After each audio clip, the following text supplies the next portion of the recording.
não parar, não precipitar e não retroceder. Então dizer para esse cara, sabe quando nós vamos parar? Nunca. Nunca na sua porca vida. Né?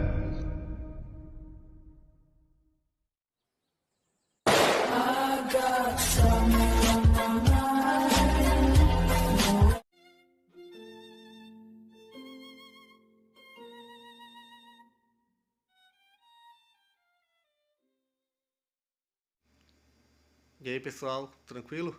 Então vem aqui antes do vídeo começar, pedir para vocês se inscreverem, quem não for inscrito, compartilhar, curtir, comentar.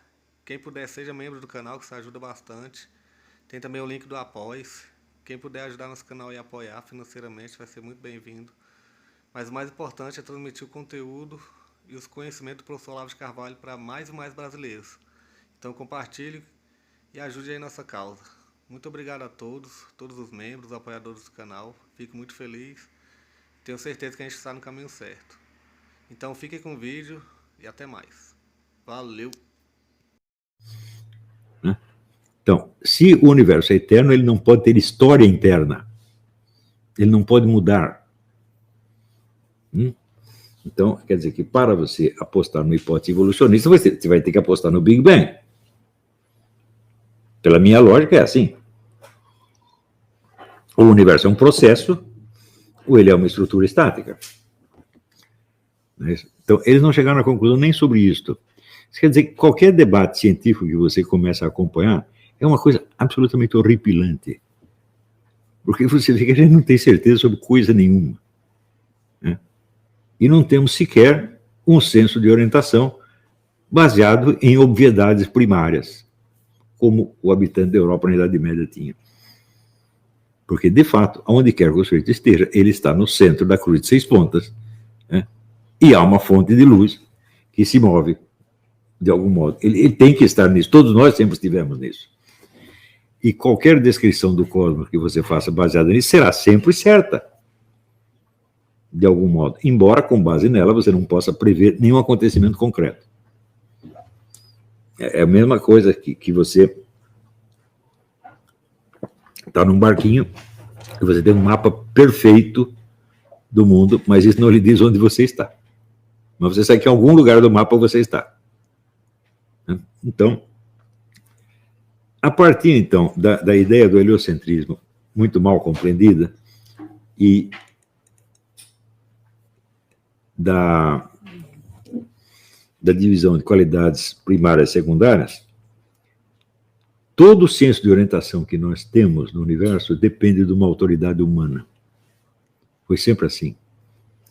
Por que você acha que ao longo dos séculos esse fator autoridade foi aumentando o seu poder cada vez mais, e mais, e mais, e mais? Porque tudo depende dele. Nós não temos orientação cognitiva, nós só temos a obediência. Foi só isso que nos restou. A obediência e a confiança cega. Então, ou você confia na ciência, ou confia em Joseph Stalin, tá certo? Ou confia em Mao Tse-tung, ou confia em Adolf Hitler, tá certo? Confia em alguma coisa que lhe parece mais poderosa e mais abrangente do que você. Mas por poderosa e abrangente que seja, essa coisa não vai ser o sistema astrológico. Ela vai ser pequena e miúda, porque ela vai ser só mais um componente do sistema astrológico. Isso, afinal de contas, Stalin ou Hitler nasceram em algum lugar, eles também têm um horóscopo pessoal.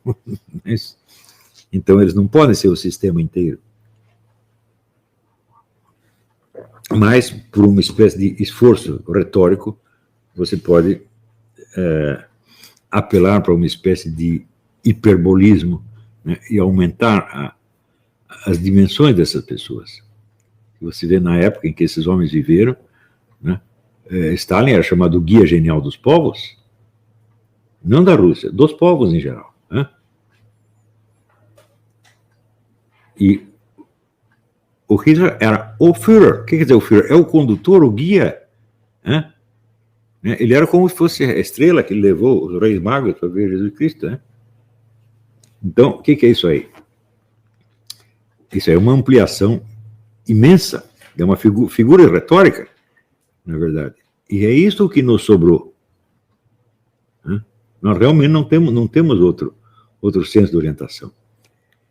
Ora, durante este período, aconteceu que o prestígio crescente das ciências, baseado em sucessos tecnológicos que nem sempre são devidos a ela e que, em geral, não são, isso é muito importante, já expliquei a diferença do raciocínio científico e tecnológico, mas,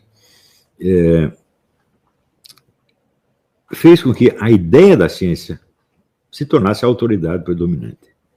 O fato de que dentro da esfera científica haja toda sorte de desentendimentos e conflitos e debates sem fim, ou seja, que não haja uma autoridade científica, não existe uma autoridade científica uniforme, não existe um cânone científico, não impede que as pessoas ainda continuem tomando a ciência como se fosse, vamos dizer, o seu guia, seu senso de orientação.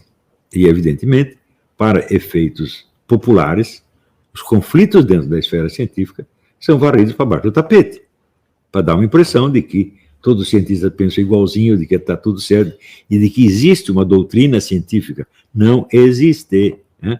A concepção científica do cosmos não existe. Existem inumeráveis concepções que não são redutíveis a um sistema.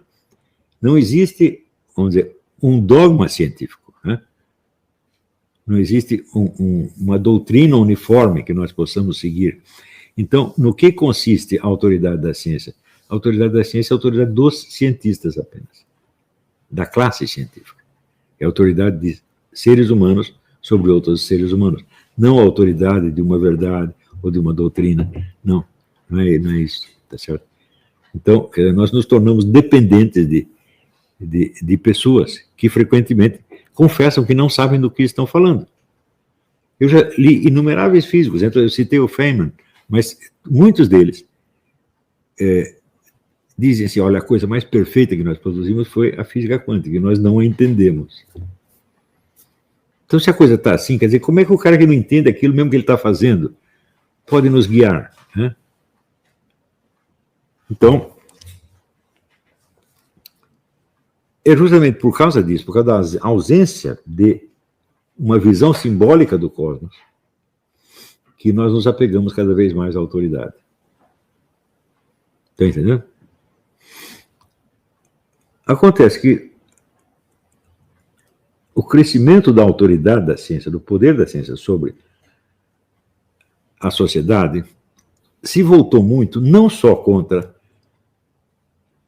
o sistema simbólico da Idade Média, mas contra a Igreja Católica, a qual adotava esse mesmo sistema simbólico, que, repito, não tem nada a ver com a crença em astrologia no sentido preditivo ou diagnóstico. Né? Então, se caiu o sistema astrológico, cai junto com ele a Igreja Católica, que era baseada na mesem coisa. Por exemplo, existem elementos geocêntricos na Bíblia, né? A história de que Josué fez parar o Sol, né? E assim por diante. Na verdade, o problema heliocêntrico, o geocêntrico, não tem absolutamente nada a ver com o sistema astrológico, como prova, entre outros, o fato de que o Kepler, que foi o sujeito que descreveu as órbitas dos planetas, descobrindo que eram elípticas e não circulares, era ele próprio um astrólogo praticante e nunca se sentiu perturbado no mais mínimo que fosse, né, pelo fato de que a Terra tinha saído do centro, porque, bom, a Terra saiu do centro, mas nós continuamos no centro, de algum modo. Tá certo? Onde quer, qualquer que seja o sujeito do qual você está falando, ele sempre vai estar no centro. Né? Existir, estar no espaço, é estar no centro da cruz de 6 pontos. Não tem outro lugar onde você possa estar. Não é isso? Então, sendo atacada pelo lado do sistema astrológico, a Igreja Católica fez o possível para se livrar da sua contaminação com o sistema astrológico e aderiu maciçamente à ciência moderna. E daí surge o problema de como você vai articular fé com razão ou ciência com religião. Era um problema que não existia, passou a existir por causa disso. Né? Então,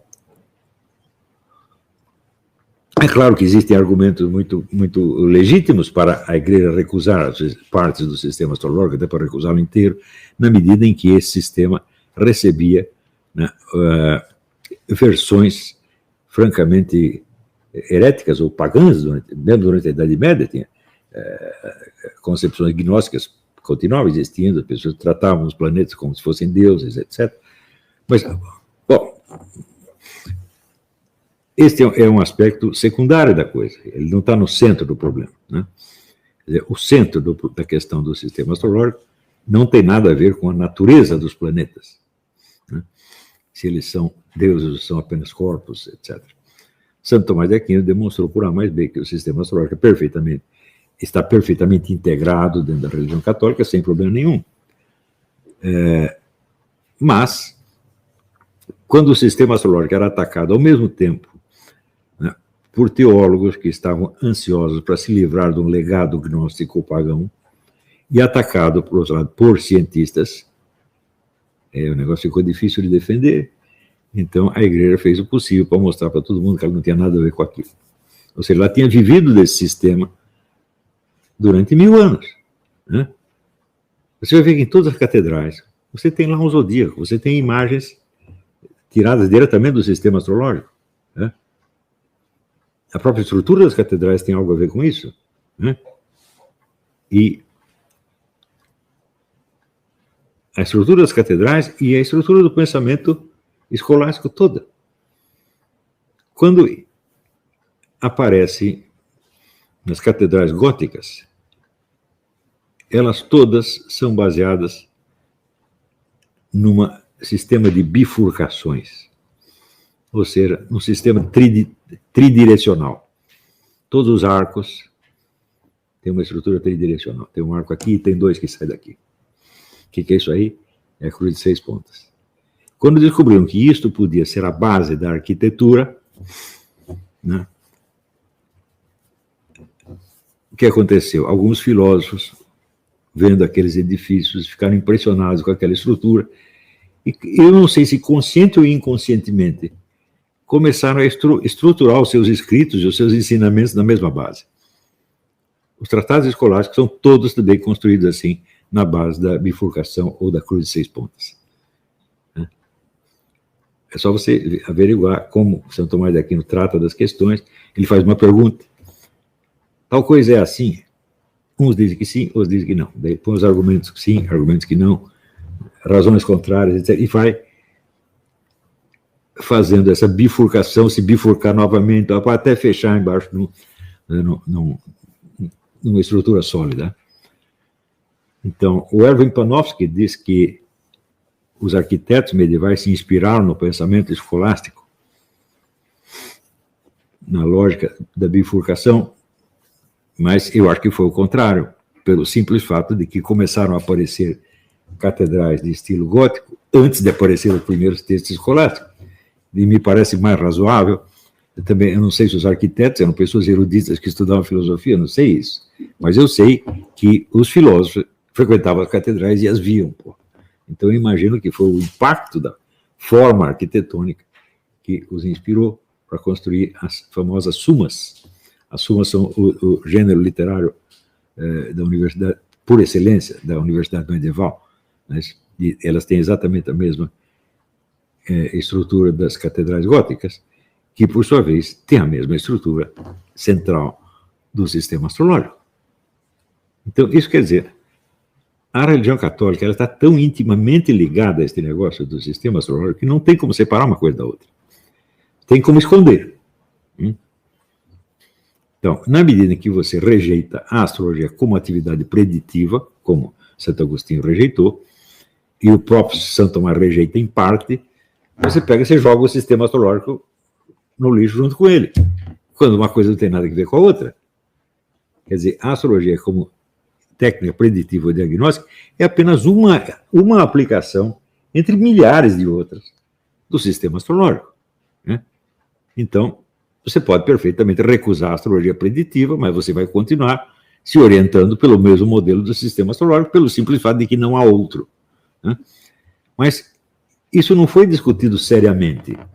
Houve apenas uma urgência de adaptar, vamos dizer, a pregação católica, não digo a teologia católica, provavelmente, mas a pregação católica às exigências da ciência moderna.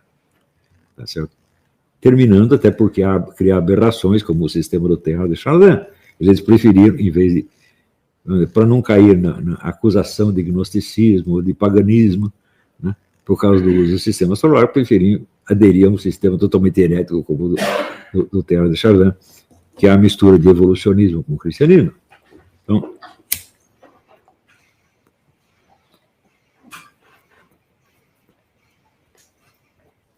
agora eu pergunto, num mundo onde só existe as coisas materiais, entre aspas, definidas pela quantidade, e por outro lado um treco evanescente chamado pensamento humano, onde entra Deus e onde entra o milagre? Deus recua por uma distância imensurável. Ele simplesmente desaparece. Né? Ou como diz o Arthur Koestler, ele deixou o telefone fora do gancho. Né? E como você vai encontrar neste mundo assim descrito um lugar para um milagre? Não pode haver uma presença de Deus no cosmos material. Por quê? Porque Deus é espírito, o espírito só existe na mente humana, ele não existe no mundo material. Né? Então nós temos aí um Deus reduzido a uma mera ideia que nós temos, ideia na qual você pode até acreditar, você pode ter fé nessa ideia, tá certo? Ou você pode negá-la, tá certo? Mas será sempre uma ideia e nunca estará presente no cosmos. Então, evidentemente, o milagre tem que desaparecer do horizonte, porque o milagre é a presença física, a ação física de Deus no cosmos. Né? Não há lugar para ele. No sistema astrológico havia. Como diz o próprio Santo Tomás de Aquino, Deus move os corpos inferiores pelos corpos superiores. É isso? Então, se ele quer fazer algo aqui, ele simplesmente move os corpos superiores e a coisa acontece. Então, não há lugar para Deus, não há lugar para o milagre, mas você pode continuar crendo. Ou seja, tudo que antigamente se entendia como conhecimento do mundo espiritual, conhecimento de Deus, virou matéria de fé. Tudo agora é fé. Né? Veja, um dos caras que operaram essa mutação foi Immanuel Kant. Onde ele diz, nada podemos saber a respeito de Deus, do infinito, da vida após a morte, etc. Mas há um imperativo categórico que nos ordena crer nisso aí. Ou seja, eu não posso saber nada, eu não tenho prova nenhuma, mas eu tenho de crer, porque é uma questão, por exemplo, é uma questão de honra. Você vê que camarada heróico que ele pretendia ser, né? Quer dizer, contra todas as evidências, eu ainda creio.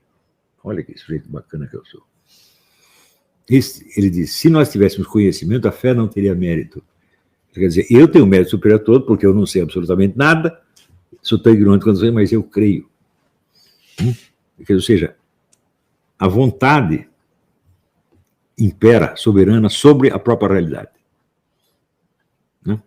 Então, isso aí se impregnou no mundo protestante profundamente, mas também afetou o mundo católico.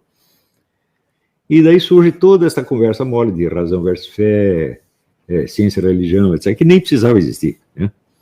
Então,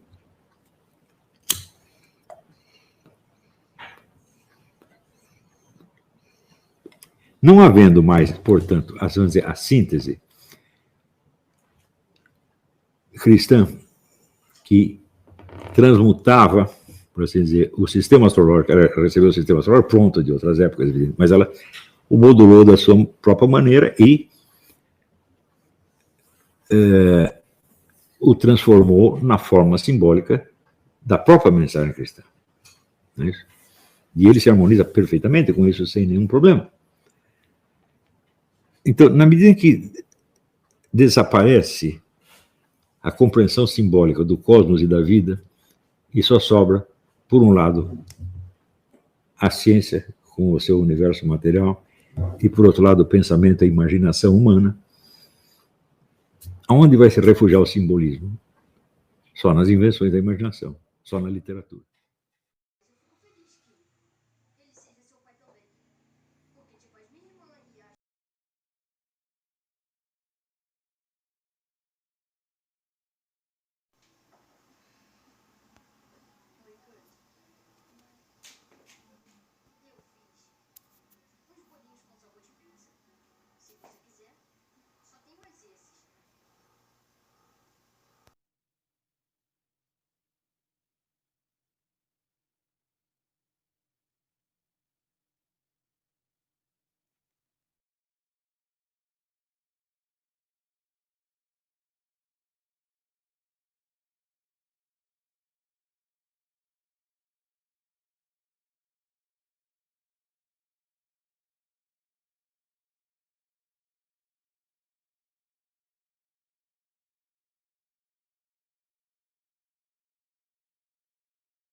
Chegamos a mais um final de uma aula, de um vídeo. Espero que tenham gostado. Quem não se inscreveu ainda, se inscreva, compartilhe, comente. Ajude o nosso canal, apoie, seja membro. E ajude o nosso canal a chegar a cada dia a mais brasileiros que precisam muito do conhecimento do professor Olavo de Carvalho.